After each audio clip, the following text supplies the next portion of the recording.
کردم، تو خندیدی وقتی من گریه کردم، به تو کل جوونیمو هدیه کردم. روزا معروف شدم میشنوی اسممو زیاد، هنوز بد میشه حالم وقتی اسمت میاد. درست شدایی ما شروع شد از وقتی که تو واسه کادوی تولدم عطر خریدی. چی شد چرا از چشاتش میاد وقتی بوش کردم عطرت بوی خیانت میداد. حالم بد میشه وقتی اینا یادم میاد. هیچی نگو نمیخوام صدات بیاد. راستی تو نبودم اون موهات تو کشونه کرد، همون موهات که بوشون منو دیوونه میکرد. راستش بذار بگم حالا که دارم میگم، اون چشای مشکت قلب منو ویرونه کرد. هنوزم که هنوز بوی تو میاد تو خونه، وقتی من نخونم کی از چشم مشکت بخونه. امشب فراموشون که آبراهام بوده و هست، امشب پاره میشه هرچی عکس 2 نفر است. این آهنگم خوندم برات با حالت مستی، سلامتی عشق بی وفام هست.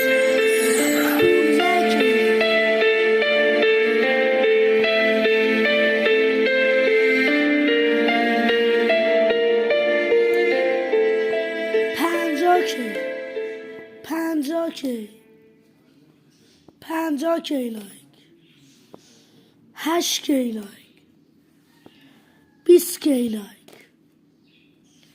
5 کی. سلام، امیدوارم این موزیکو گوش بدی، اصلا مهم نی تهش بخندی یا فوش بدی. عشق بی وفام کجایی تو کنار کی، اصلا نمیدونم زنده یا که زیر خاک. به هم میگفتی منو کشته رنگ چشات، میگفتی میبینمت میشم مست نگات. وقتی حرف میزدی میگفتی فقط گوش بده، پس من میخونم امشب و تو گوش بده.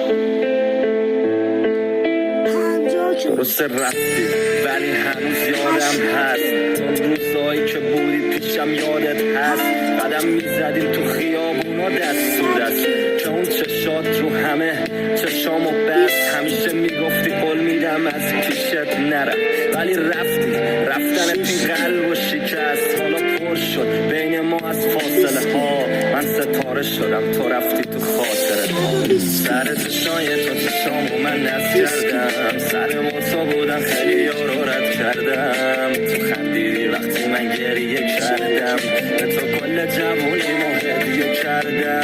سر چشای تو چشامو من نز کردم، سر موتا بودم خیلی یارو رد کردم. تو خندیدی وقتی من گریه کردم، به تو کل جوونیمو هدیه کردم. شاید همش به فکرمی نمیدونم، شاید تو هم بخوای